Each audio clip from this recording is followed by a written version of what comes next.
3. What up, everybody? I am your host, JP, and this is my co-host, Josh. Hey, everybody. And welcome back to another episode of the FIlmBros podcast.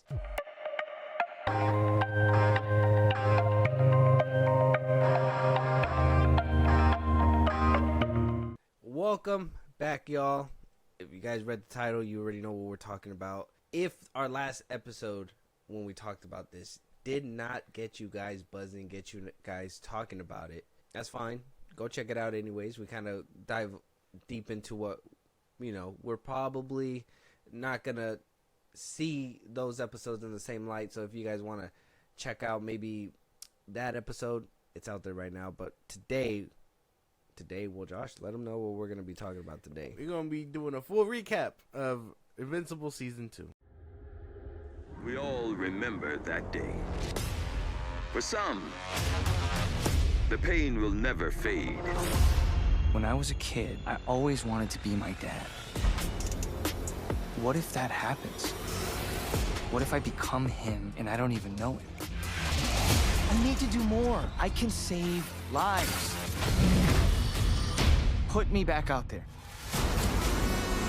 Mark isn't like other Viltrumites. He's a good guy. Dinner tonight? Go save the world, Invincible. You're way too good for me! Who are you? I call me the Shapesmith. There's an infinite number of dimensions, and I was born with the ability to access all of them. Shut it down, or I take it down. Make us. You have no idea how much I wanted you to say that. Recap and a review. More or less. So, I guess we're going to talk about it a little bit. Invincible Season 2 got 100% Rotten Tomato score. It's certified fresh. It's about 41 reviews with 87% audience score on its Season 2. Obviously, we all know the creator, Robert Kirkman. Stephen Yu is... We got Stephen Yu as Mark Grayson, as Nolan Grayson, J.K. Simmons, Monster Girl, Greg Griffin, Debbie Grayson, Sandra Oh, Amber Burnett, Zazie Beetz, Walton Goggins as Cecil. Zazie Beetz. Somebody who did get recast this season, and probably we didn't even notice, I didn't even notice he was in the show, was Ezra Miller. Obviously, he kind of died down now. At the time of the replacement, he was in hot water. Yeah. He's been kind of out of the light right now. Yeah. Why they just completely recasted him, maybe he's going through his therapy or whatever, but Kirkman had something to say about it, and he said, like we saw with the Rick Sheridan role that was played by Jonathan Groff in Season 1 and Luke McFarlane in Season 2, and similar to Game of Thrones, when you have a cast that's this large and you're recording in different times, sometimes availabilities are going to be shifted and recasting is going to be necessary. I think it's going to be something that happen from time to time with this show. I think that Eric Bauza is an immense talent, and I'm loving working with him. It's a real opportunity to work with somebody that is so experienced in animation and has the skills and wealth of experience that he has, and hope that Warner Bros. Figures out a way to release the Coyote enactment movie. So he basically said schedule change, all that stuff. Yeah. All that. Do you believe that? Kind of. I could kind of see what he's saying, only in the sense of, like, maybe Ezra is trying to go through therapy, but I would also say it's probably because he was, at the time, he had the season wrapped up for a while ago. I'm assuming it was during the time of his whole, like, allegations and when he was in the hot seat. So I would imagine it's probably a mix of both. I don't know, because first he's a small role. He played the dude that turns the corpses into robots. Mm-hmm. That was his role. Yeah. It's not a big role. I don't even think it was a huge role in Season 2. Season 2, no. So I don't know about voice work, but a lot of people say, and I even like kind of reaffirms it. Anthony Hopkins, or Netflix dropped the video of like Anthony Hopkins voicing Jimmy in Rebel Moon, and Zack Snyder directed him and all that, and he literally said, "Oh, I thought I was gonna be here for hours." He was just basically in and out. So I'm pretty sure a role like that, where it was just a few lines, he could have been in and out. Yeah. I'm pretty sure it's a distancing thing, not very much recasting thing. Robert Kirkman, to me, is not a good liar. He's not a good liar. He's Of course not. He's just now getting in the public eye. He's Yeah. not like someone like that. And I mean, say all you want. Before the show, I don't think anybody heard about Invincible. So I don't think he's a good liar either. He doesn't know how to handle publicity like that. I mean, he even said too. He was like, "Oh yeah, Invincible will beat Superman or whatever the fuck." Yeah. That's I mean, what that's they just think. not true, but yeah. Yeah. I mean, It's not true. it's not true. It's not true. Superman would kill him Yes. easily. Easily. Omni-Man. Easily. Yeah. Yes. Is there a case to be made on both sides? No. Viltrumites are actively like the weakest link. They are basically the fucking what Homelander is to the boys universe. But they're conquering whole worlds. They haven't met up against someone who could match their stuff, and when they do, they fight for their lives like half the time. Without spoiling too much of in the comics and stuff. Battle Beast gives motherfuckers they ass. I'm just saying. Viltrumites? Yeah. Yeah. Yes. Damn. Hey. And we're supposed to see him in season 3. Yeah. And what do you call it? And that's the thing. Like, he's not beating Superman. Superboy is beating fucking Mark. Like, it's nothing crazy. Oh.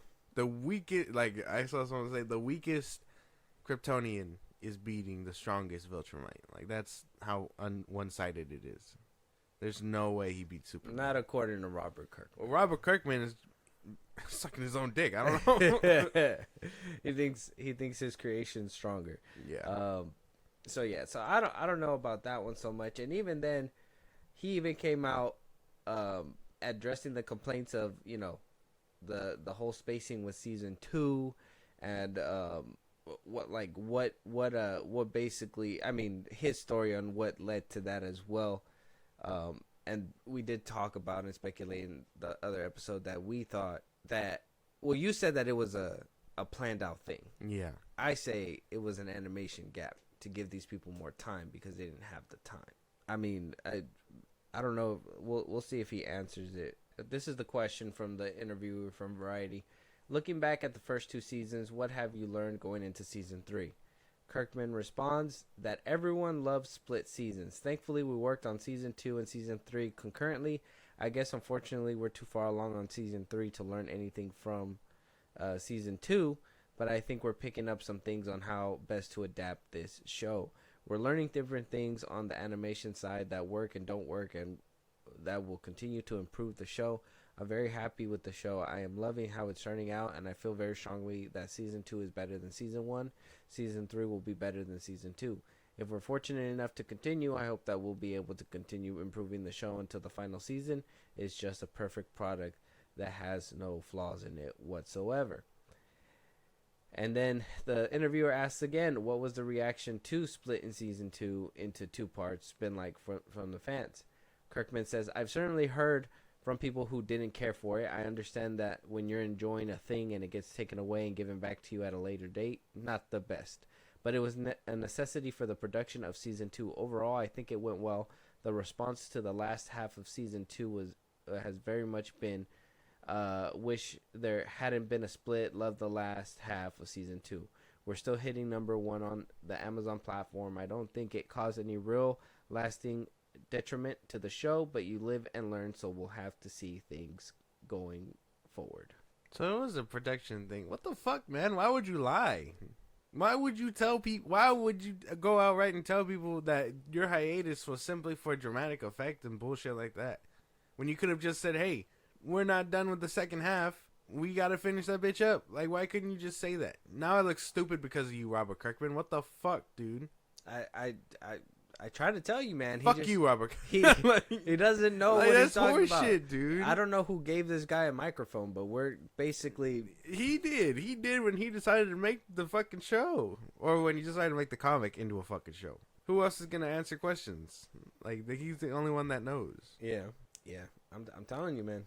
I hope Amazon isn't being a bitch and gives this man more seasons. Here's my thing, though. You're having issues with, like, animation, but you gave us a whole episode of Adam and Eve, which was cool. I finished watching it finally. It was cool, but a lot of good action in that one. Yeah, but was it necessary? Couldn't all that have just been focused towards maybe putting it as an extra episode during the season? Maybe during that hiatus, they could have put out that episode. But they were like, oh, we spaced out season 1 from season 2 too far. We got to make sure that we feed the fans in between, and they put that one there. But then they also gave us that teaser, yeah, right, where it's like, oh, we're still working on season 2. Oh yeah, with him, and I just rewatched that, and I was like, damn, that was actually pretty cool. Like I don't remember it being that cool, but yeah, and the animation was good in there, but like they put a lot of effort into that, which could have been put somewhere else, you know? Yeah. So production delay and all that stuff. I mean, I get maybe, you know, the strikes towards the back end, but for the most part, it should have just been finishing touches by the time that hiatus happened, and it should have been like a 2-week hiatus instead of a fucking 4-month hiatus. Yeah, because I was expecting it back like around February or at least after the new year, but to get it during March is crazy shit. Damn, man, that's crazy. Fuck, Robert Kirkman. Damn, way to make me a liar, bro. No, well, I mean, you didn't lie. That's what he told people, but this is what I mean, man. You gotta can't trust these motherfuckers. Hell no. Well, not the ones that are speaking. You gotta look at what they do. You gotta see what they do, not what they say. Same thing with James Gunn. That's why I tell you, like, I understand your hatred for him, but I think you're believing his words a little too much. You gotta understand that his words don't mean shit because he's doing other things. He's telling you over here that he's doing this, but he's over here working with his hands doing something different. So I don't be on my shit list, Robert Kirkman. Don't be on my shit. Yeah. I don't have enough hatred for 2 people, but I will make more if I have to. Don't do this. But yeah. Yeah, and this article is cool. He talked about, you know, getting Josh Keaton to voice Agent Spider. Agent Spider, not Spider-Man. Agent Spider. Agent Spider. He talked about, you know, not needing to talk to the Marvel lawyers. Talked about that Fortnite sniper rifle that Mark hit homeboy with, which I thought that was Levy, a little Engstrom, hilarious thing. But that'll lead us to what we're here to talk about. We did talk about the first 8 episodes, correct? 6. Oh, the first 6 episodes in our Why Is Nobody Talking About Invincible? So I check that out. You go check it out. But to kind of recap, there was a couple hits and misses with this season. I know he says like season 2 was the best. Robert Kirkman, better than season 1. Whoa. Hold on. Save that question and answer for later. I say. Okay. Because there could be an argument there. No, I don't know, but I would rather I'd rather run through the stuff and then we could be like, is it better or not? Okay. So, did you get a chance to rewatch this season before coming up in here again? Oh, well, I started rewatching it. Okay. But everything is basically fresh. Like, the last couple episodes are fresh. All right. So, looking back from 1 through 6, no opinions changed? You still feel the same way? Yeah. Yeah, I still feel the same. I do have more respect for the first one, the first episode of season 2, simply because I like seeing Mark, his whole thing about not wanting to help people because he couldn't help people last time and stuff, and just trying to get back into the game. I kind of enjoyed that a little bit more. But other than that, yeah, no, nothing's really changed. Okay. I started rewatching it too. I think I did get to episode 6, but I already had rewatched 7 and 8 a couple times. But I got back to like 5 or 6. I don't know where I'm at right now, and I still do feel the same. I don't know if this kind of impacts like the last episode for you rewatching it, but for me, just a little bit. Rewatching it like fully? Yeah. And yeah, maybe there is an argument to be had about the whole season 1 over season 2 and whatnot. So we will get back to that question. We do have season 2, episode 7. I'm not going anywhere.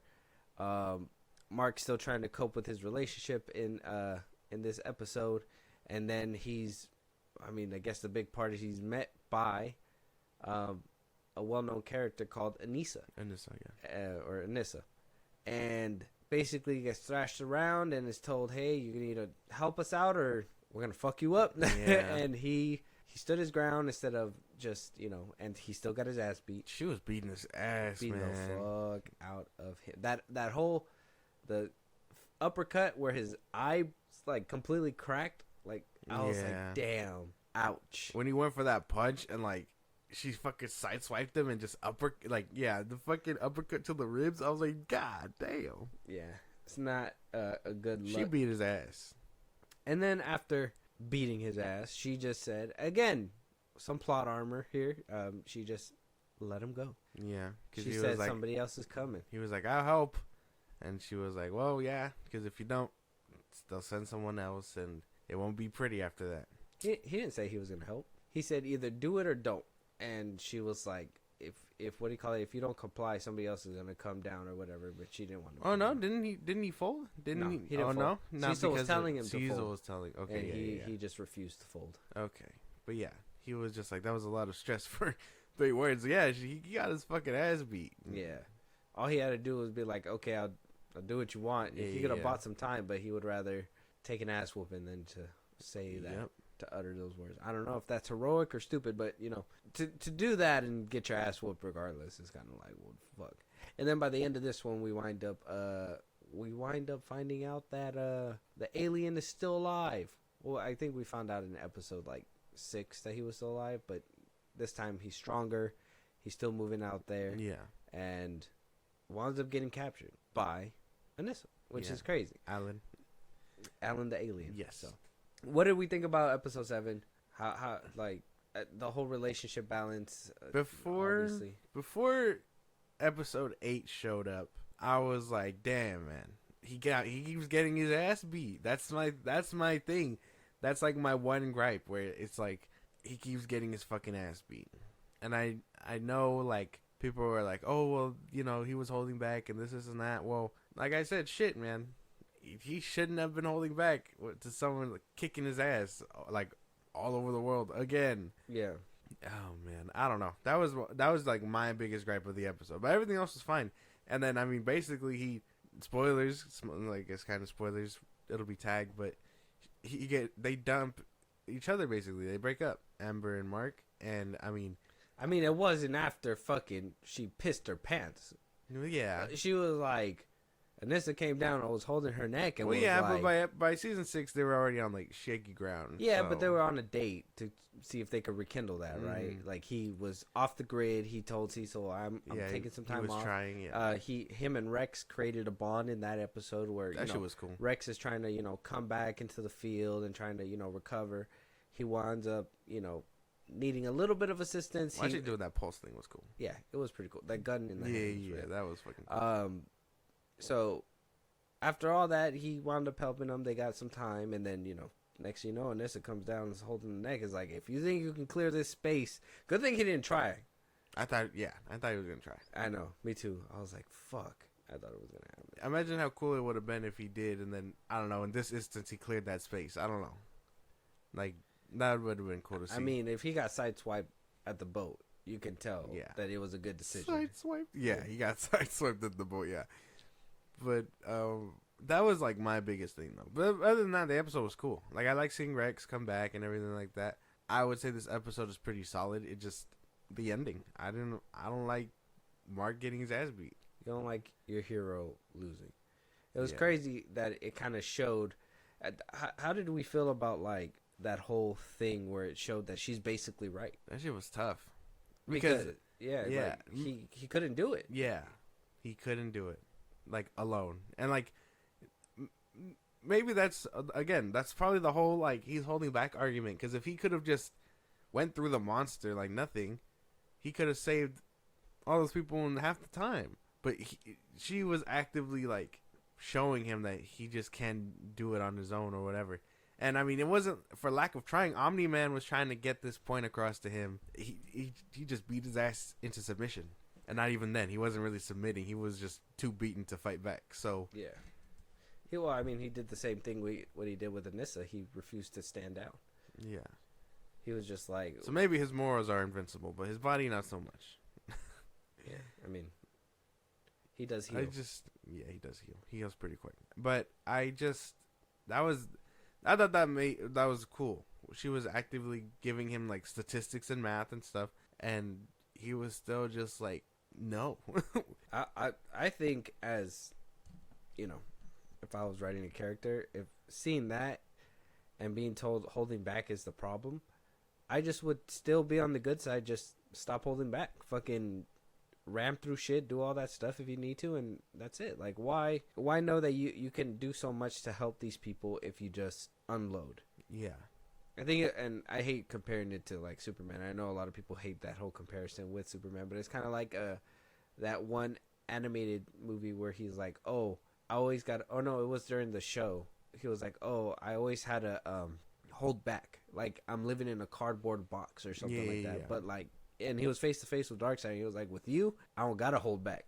I could just take it. He could take every single hit, and that's what Mark kind of needs to regulate. And I was hoping he would have probably figured that out by now. It's like when to use that kind of force and when to hold back. I thought he would have figured it out after he got his ass beat with his father. Exactly. On Thraxon. Exactly.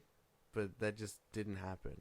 On Thraxon, on Earth. No, when he was up in space with his dad, and Omni-Man was like, "You can't hold back, because then we die." Oh, got you. Yeah, when he was fighting the other Viltrumites. Mm-hmm. Yeah, that was one thing too. I thought he learned that too when he was over here getting his ass whooped by that one girl with the blade hair.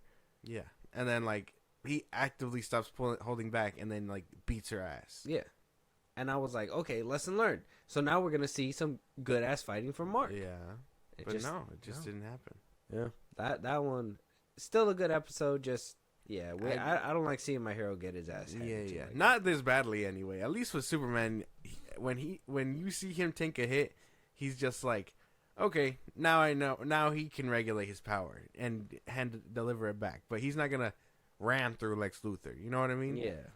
I don't know. That was just my biggest gripe, because by this time he's been losing a lot.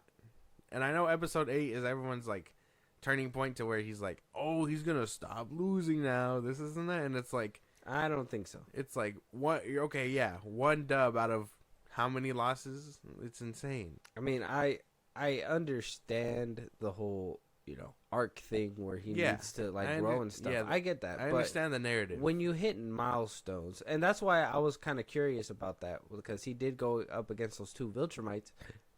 Was he holding back when he was fighting Anissa, or was he not? Like, was that him? Because they even said like, oh, she's much stronger than you, whatever. Like, the percentage is there saying that she's gonna whoop the shit out of you. And was that with him holding back, or is that with him not holding back? You know what I'm saying? I think he was probably still holding back. If he has the potential to be fast and powerful and things like that, I think after holding back for so long, he doesn't know how to release that cap. And then, well, he does, and eventually we find out what it is. But we know that there's consequences when he does, like, lose the cap, basically. All right, okay, and I understand from a narrative standpoint. I don't like seeing him get his ass beat like that. He just needs to learn a little bit quicker than what they're giving us, in my opinion. I think if they just kind of kick it up a notch, it'd be a little bit more enjoyable. Exactly. Because you're not gonna be that kid where you wish that you could do more after being put through a train, seeing all those people die because you just weren't strong enough. And and I understand the whole recovery thing in the first episode, but even him being like, well, I don't, I can't do it, or was it this one? Which one? Was it episode 1? Where he, oh, no, that's going to be in this episode that we're going to talk about. So, episode 8, I thought you were stronger. So, in episode 8, we see the return of Levi Engstrom? Engstrom Levy. Yeah, Engstrom Levy. Yeah, played by, what's his name? From, he was in Brooklyn Nine-Nine, The Box. He's interrogating him. I forget his name. Sterling K. Brown. He did really good. I wish we would have gotten more of him. And I know we technically got 2 episodes worth, like season 2, episode 1, and then this one, because he basically was hiding the whole rest of this fucking time. Yeah, but he did really good.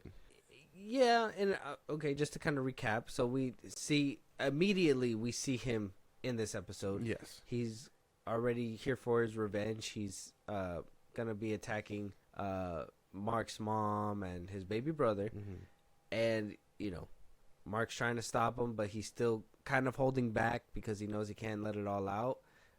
Engstrom continues to hurt his mother until the point where he basically breaks her arm. And when he finally shows up again, you know, he did what Superman did in Man of Steel. You think you could hurt my mother? And so he started whooping the shit out of him until he was completely obliterated. Omni-Man style. Very, very Omni-Man style. And got stuck in that universe. Winds up getting let out by the Guardians of the Globe of that multiverse where, you know, I guess Invincible basically incinerated the whole world. And yeah, and then we get to the very end where what's his name? Alan the Alien meets up with Omni-Man, and they're gonna break out of prison, and then they're like, well, wait for season 3. So there's that.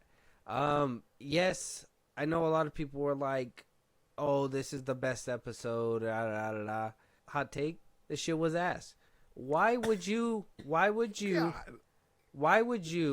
make a big finale with this dude that we're supposed to care that he's, you know, the villain and all that stuff, and you just had him not around the whole season? It would have made better sense, or even more sense, if he was, I don't know, getting stronger in the background, but was throwing things from different universes at the heroes to make him a presence known. You know what I'm saying? Maybe he was the one who let the lizard team out or something. Yeah. Maybe he was the one who, you know, got what's her, Multicate, whatever the hell her name is. Duplicate? Yeah, there you go. Duplicate, like, got her killed or something. You know what I mean? Like, there's so much that they could have done with this character that they just chose to hide him out the whole time, and then they bring him back. Though his acting was good, but they decide to bring him back at the very last episode, where all he needs to do is just prove that he's this evil, bad dude. When usually they, in a way, they try to make us sympathize with him a little bit in the episode too. Because I mean, they show us the whole multiverse where, you know, he basically dies in every single universe. Yeah. And, you know, the one that was sad was the one with his child, and I was like, oh, that one was pretty crazy to see. Caped Invincible, fucking insane. Yeah, and I was like, dude, they could have been showing all this and sprinkling it out throughout every single episode, and would have made a more compelling finale, and they didn't. They just used him as something in the beginning and something at the end to basically sandwich everything together. Yeah. I guess that's like a perfect way to put it. That's Angstrom's a couple pieces of bread. Yeah. He's a couple pieces of bread in a loaf, and they made a sandwich. Yeah.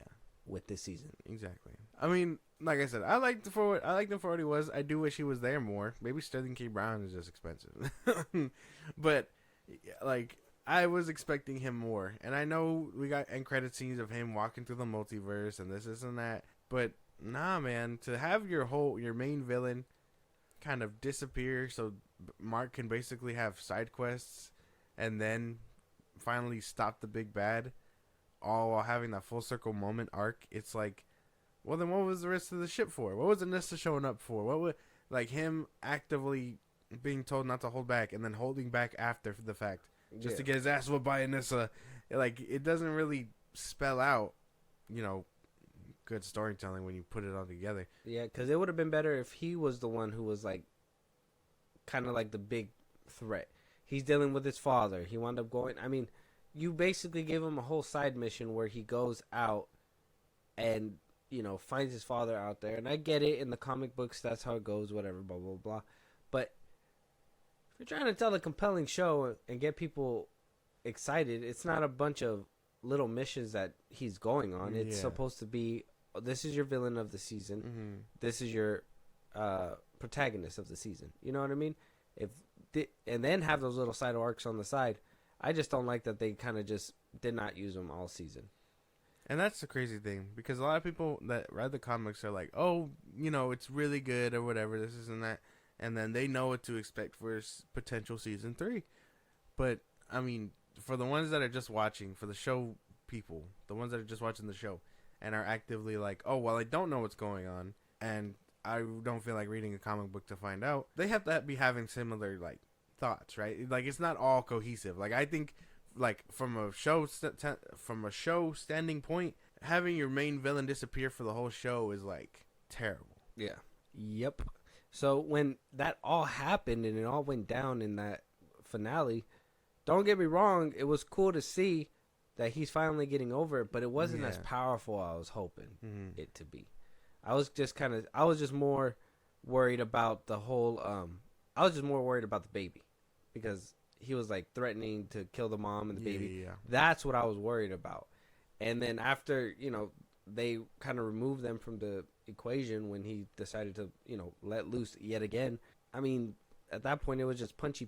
It was cool to see. I'm not saying that it wasn't cool to see, but I'm saying it wasn't as compelling as an episode for, at least for me, to see that happen when him and the villain didn't really have that much history. The only history that he knows about is the history that's in his own head.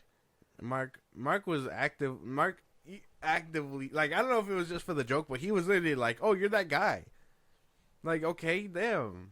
Like, way to really sum up your villain. He's that guy from beginning of season 1. Oh, I mean, Or beginning of season 2. I mean, is that not like a playful thing? I mean, they did it in Beyond the Spider-Verse. no, well, yeah. Or Across the Spider-Verse, sorry. Well, I mean, like I said, like, it's not. I know it's meant to be like a joke and a punchline, but think about it.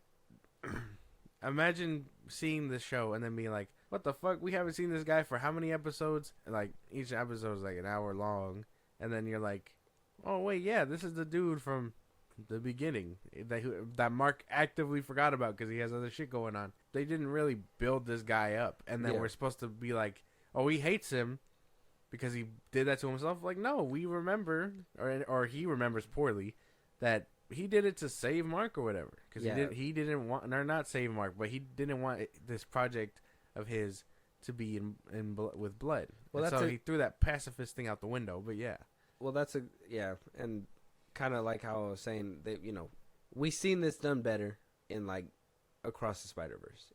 We Polka Dot Man going through, or what's the name? Spot, yeah.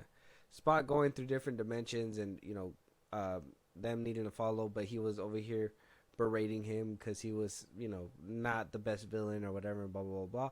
They could have done something like that throughout the season, where he was easily dismissed because he was just bringing people over from different universes, and Invincible was easily going through them, and then at the very end build up that suspense that oh, he is the big bad. Favorite thing of the whole episode was the actual multiverse shenanigans. Like, I like the Agent Spider cameo, not as much as people are out there glazing it, but it was fun. I like hearing Josh Keaton. Yeah, it was fun. But I mean, I still think the Batman one is like 10 times funnier. The dinosaurs talking could have been completely cut. For sure. That shit was kind of, I understand it was meant to be a gag, but you had the gag right there. You could have easily done something with Fortnite. If you already had the gun, you could have easily. Yeah. I think the Walking Dead cameo and I mean the Batman cameo were like the best. Yeah. He's like, you call yourself, you dress like a bat and your name's, don't you think that's kind of lazy? Like, that was funny. I thought that shit was it's like 10 times better. Isn't that rich coming from him though? Yeah, invincible. He's not really. He's quite invincible. Yeah. But I mean, that I like the multiverse shenanigans, and then yeah, we get to the big battle where eventually Mark gets back and he's like, "All right, I'm done playing games," and these two basically fight it out through the multiverse. I will say Langstrom's little arc that he has where Debbie tells him like, "Oh, you're just mad that Mark is the hero in this one and you're the bad guy in this world or whatever," because I mean, it's true, I guess. He's actively the only good guy throughout the multiverse. All these Invincibles are evil for some reason. Some of these designs for these Invincibles are crazy as fuck though. Yeah. But yeah, and so I like that little arc where he's like coming to that realization till you find out he's fucking insane, and then they fight it out. Yeah, I know a lot of people are hyping up the last episode, which is good. That's what we wanted. We wanted people to be talking about this show because why not? But at the same time, finale. Now I'm just like, you guys only checked in for the finale, and even then it only made noise for a little bit. Yeah. Now we're not really seeing too much of it. All those people actively are talking about X-Men 97 right now. Yeah. So didn't really work out the way we thought. Check out our why is no one talking about, and get back to us. Yeah, selfless plug. So, with those last two episodes in, I mean, I don't think there was any other I don't have any other issues with the episode. I mean, the only thing is that this episode kind of derails the whole season for me, because I'm just like, well, if this is who you were making to be the big bad by the end of the season, why did you not put him in the show more? Yeah. I didn't feel anything for that fight, or at least for Angstrom. He just seemed like another device used, for Mark to hurdle another obstacle. Basically. And I mean, he comes full circle in here, Mark's arc or whatever, where he beats the living shit out of him, looking exactly like Omni-Man does, and then, well, yeah, now he's having a whole breakdown about it. Yeah, that was another thing, the breakdown. Oh, I'm like my father. I'm not like this and that. I mean, did we not establish that you're not him? Thought we did. Like, and then he goes, well, I let go and all that stuff, but it's like, yeah, you let go, but you let go for a good reason. You didn't let go for a bad reason. I like what Cecil was telling him. I was like, Cecil's the one that you need to listen to. But yeah. He just didn't listen to Cecil. Yeah, you can't trust the government, man. You know this. Yeah, but Cecil was actually making sense for once. Okay, well, yeah.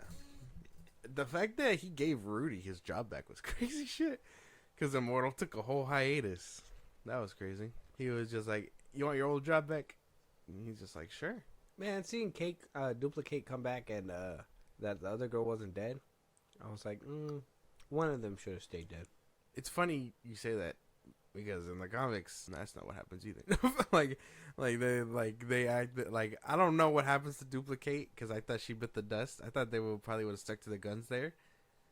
But yeah, her and Immortal last. So I don't know what the story is there, but yeah. That was cool that she thought about that, like a contingency, though. I would say hers was the more plausible. I think the other one that tried to expand inside of Homeboy. Like, don't get me wrong, it's good thinking, but if you died because of that, then you're not that strong. You probably should have bit the dust. But Duplicate, that's smart. Just have somebody else chilling somewhere else, so in case you die. She shrunk and then went to normal size, like her normal height. It's not like she was like Ant-Man where she could have gotten bigger. Otherwise, I'm pretty sure it would have worked. She's not able to get a little bit bigger? No. Oh. She just shrinks. Well, yeah, see?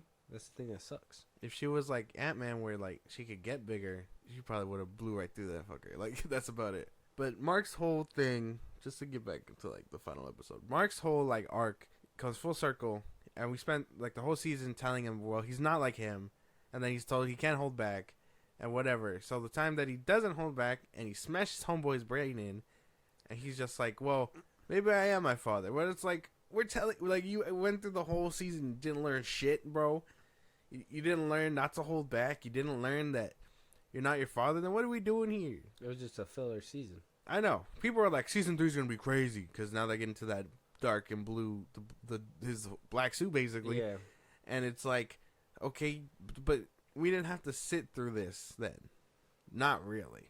Yeah, or at least, like I said, do it in a better fashion, bro. The emotional beats are cool. Immortal needed to take a break, and him about to go and beat up Alan the alien because he just, was upset. That whole frame, hilarious. Where he's just where he's oh, and then it cuts to him floating down to Earth. Oh, that yeah. shit was hilarious. Yeah, so that happening, and then, at least them itching closer to Mark and Eve getting together, that's cool too. And I thought they were gonna fuck. I thought he was gonna tell her. I thought they were gonna fuck. I thought they were gonna kiss. Oh, at least. Oh, but no, they're building it up for some fucking reason. What do you mean? We know that they get together, bro. It ain't news. Well, it would have been nice if they could have at least, planted it firmly. Yeah, hold the hand or something in this episode. But he was just no, I'm like my father. Jesus, you fucking bunch. Yeah, you fucking weenie. Insane shit, bro. Yeah, there's some questionable things in this season that I don't really care for. And then, like I said in the last episode too, or when we talked about it, the hype, that whole, he should have never said it. They should have never put that shit in the episode where they're like, oh yeah, we mask it by showing their back and doing all this and that, and to hide the animation and blah, that blah, joke? blah. Yeah, not a joke. It was a meta joke. He did it on purpose. He knew he was basically explaining the hiatus without explaining the hiatus. No, yeah, it's a joke in the comic. Yeah, it's a joke. It's not just a joke. It's like though. it's a meta. It's like commentary joke. It's real. Yeah, because that's what happens. And in the now comics and stuff. now I see, and I'm just like, yeah.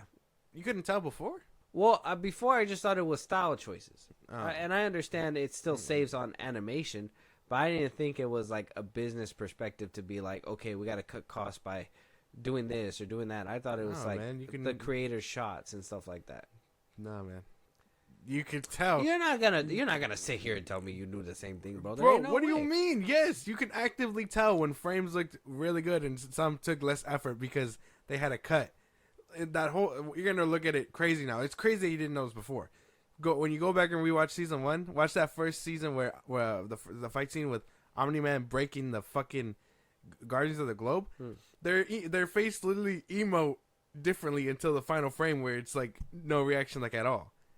It's not. It wasn't like their faces get literally like less animated as they showed them in shock. Like it's nothing crazy. The scene where he's like bring the hammer down and that fucking big ass like blast on Omni-Man happens. Yeah. Cool animation shot, right? Literally all the birds, all in the same like animated style fall. Like they don't know. Yeah. Like Yeah. they've been cutting costs like that since the beginning. I don't know how you haven't noticed that. Well, like I said, That frame that I talked about with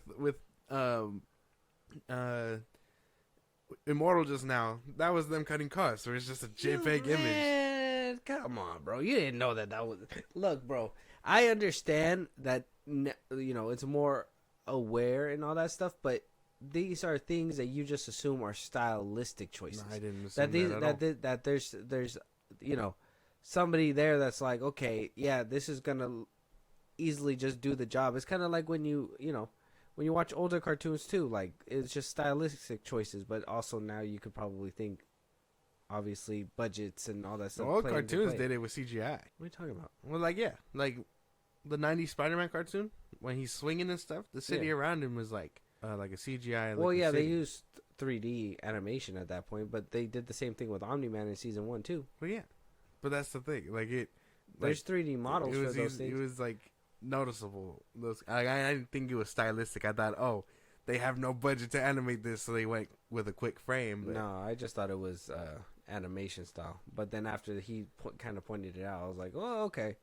Well, that makes sense too, to kind of pump it out a little bit, a little bit quicker. So, yeah, it is what it is. He didn't. I mean, I already knew it was like, obviously we already talked about the whole animation process and then being overworked and stuff like that. So I guess you're not gonna get the crispiest of crisp. yeah, But Crazy season shit. 2's over. Yeah. I guess from 1 to 10, where would you scale this season? I mean, I thought it was pretty good. Like I can't even lie. Even with my gripes, I thought it was like really good. The story was kind of there. I know it kind of really unfolds when you think about the whole fucking arc. The action pieces were cool, but you really want to bank on action your whole fucking show. There's got to be emotional stuff there, too, like outside of the action. I think I give it like a 7 out of 10. 7. Yeah, I don't know. Maybe after my rewatch, it'll change, but 7 for sure for now. Yeah, I don't know how much it'll change on the rewatch, but at least for now, just the way that it played out. I mean, some things were cool. I like that they brought back certain things. I did hate that they left out that the Beast dude, and then who's that rock guy that they in season 1? You remember him? Oh, fuck. Titan. Him too. That they didn't really, there was loose ends with them, and they didn't even bother to bring him up. But then they pull in multiversal stuff and all that. Like that lion could have been the big bad of this season, or at least made an appearance. The Battle Beast, yeah, or made an appearance or something. Mm-hmm. He just kind of fucked off, and it was like, all right, we don't need him this season. But I get it. You can't, obviously you got to know which answers to answer, and then what questions to leave on the table for season 3. I know that Kirkman was saying that we might see them in season 3, or we probably will see them in season 3, which is cool. But I mean, something to have held. It would have been cool if we're like if Angstrom fucking brought a Battle Beast from a different universe that maybe wasn't as strong as this one, but brought him through to kind of fight Invincible. Mm-hmm.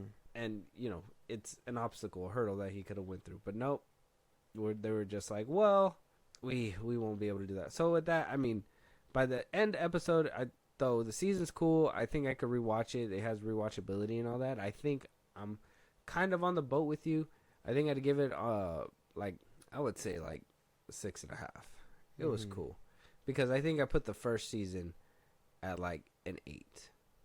So I think this one kind of dropped a little bit, and I put it like at a 6.5 because it's Okay. six and a. It's a good show. It's better than average, but it's not something that made me feel emotional too much. It didn't really like everything that basically happened. Though the things are cool, this season it felt like things were just being done for shock value and for people that read the comics. Like, oh, we know who that is. Oh, he's over here. It's fucking Mark chopping people's heads off with fucking one hand. It's the little squid thingies and blah blah blah. It's like everything was. It felt just more like shock value, where like season 1 felt like they were trying to tell you a story about Mark Grayson and Omni-Man. Yeah. Okay. So I guess is this better than season 1? No, you think so? No. I like how every episode in season 1 basically led up to the finale. Every alien that he fought, everything that he did, Omni-Man's arc, Mark's arc, like everything led to the finale where, the robots that Sinclair got arrested for was being used against Omni-Man. That alien that they had to take down in the beginning with Omni-Man that he was barely able to take down was used at the end.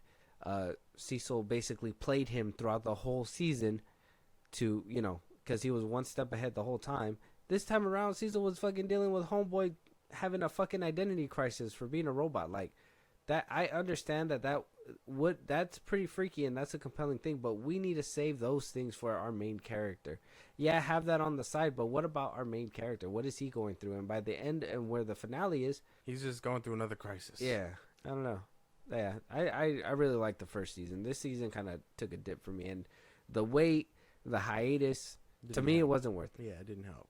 If it was like back to back, if they were like maybe like a year and a half later, season 2 came out, and then they were like, oh, but don't worry, we're doing both seasons concurrently. Next year, you're gonna get season 3. I would have been like, okay, this is to kind of hold us over. Yeah. Now I feel like this was to hold us over, but also be like, you get what you pay for. See you in 2025. Yeah. 2025 at most. Yeah, I don't know, man. I don't know about this season. What are your what did you see from these two? I mean, well, yeah, season 1 did have a much more coherent story. There was a lot more things going on, not from just Mark's perspective, but the fact that Cecil and all these people were trying to figure out who murdered the Guardians. Omni-Man was trying to hide the fact that he did it, and then Debbie being skeptical that he did it. Everyone basically pointing fingers at Omni-Man.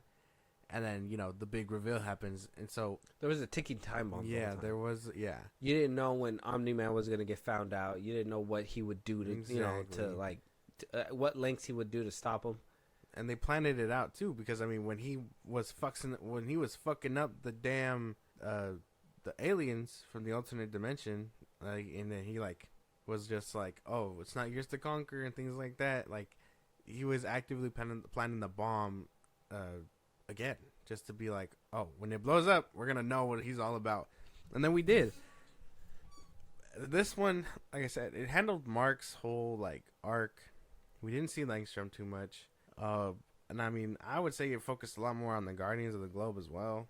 I mean, I like that they focused on the Guardians of the Globe, but at the same time, they're in the same spot. They're in the same spot that they were in the first season. Yeah, still reeling in a team, not getting that team dynamic, which that's what they were dealing with in the first season, and then for them to just be like, to basically get their ass chewed again, it's like, okay, now we need a whole new roster of Guardians of the Globe yet again. So it's like, it is like there's nothing staying, nobody's showing that they're strong enough. And then I told you before, I did like that Duplicate and what's her face kind of bit the dust. It makes you feel like nobody's safe. Yeah, and then to completely reverse it in the last episode and just be like, oh, they actually probably did. Then it's like, well, give them arcs.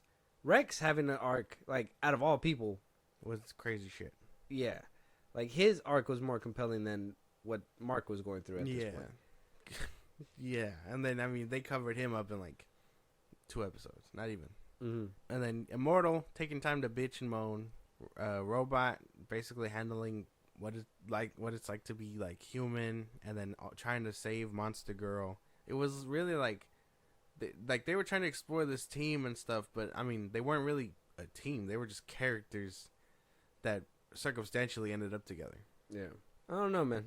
This season just didn't really hit like the first one. The first season, felt like gas. Yeah, as soon as you told me about it, I was willing. If this would have been the first season, probably wouldn't have stuck around for a second one. I'm gonna stick around for a third, only because I'm hoping that this is gonna get better. It's crazy shit's supposed to happen. If this is kind of like this, stone, the stepping stone to get something great in season 3, fine, I'll take it.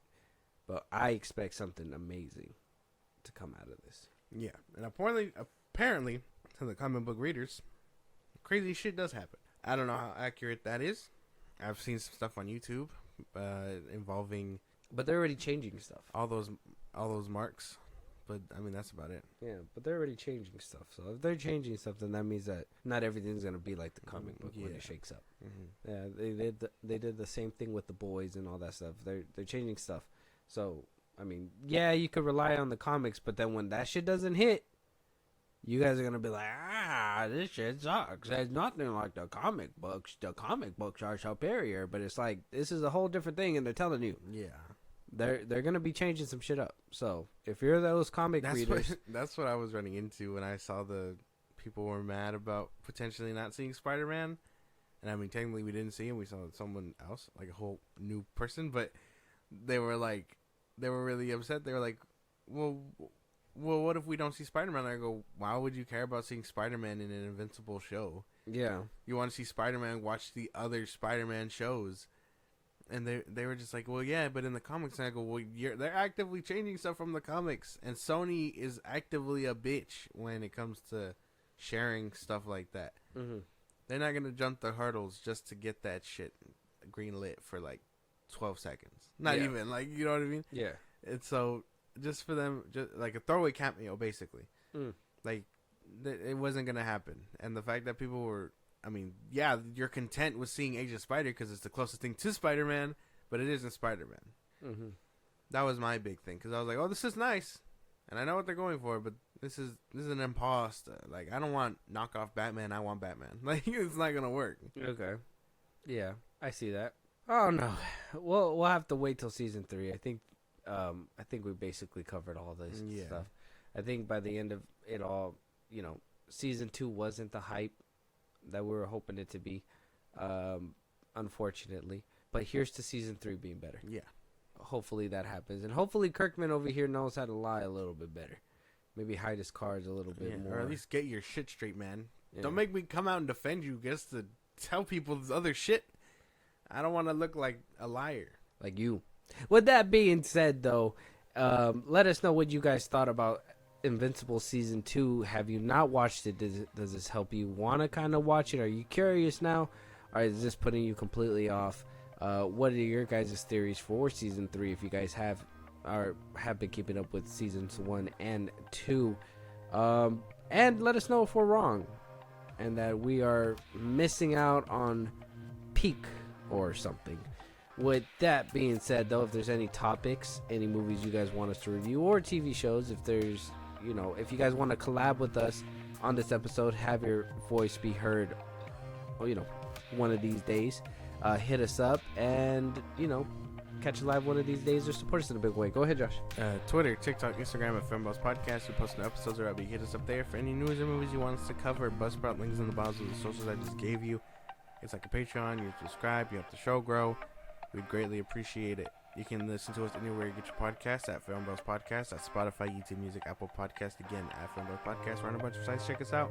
Be part of the conversation. Twitch at FIlmBros Podcast, and then you can subscribe to our YouTube at FIlmBros Podcast.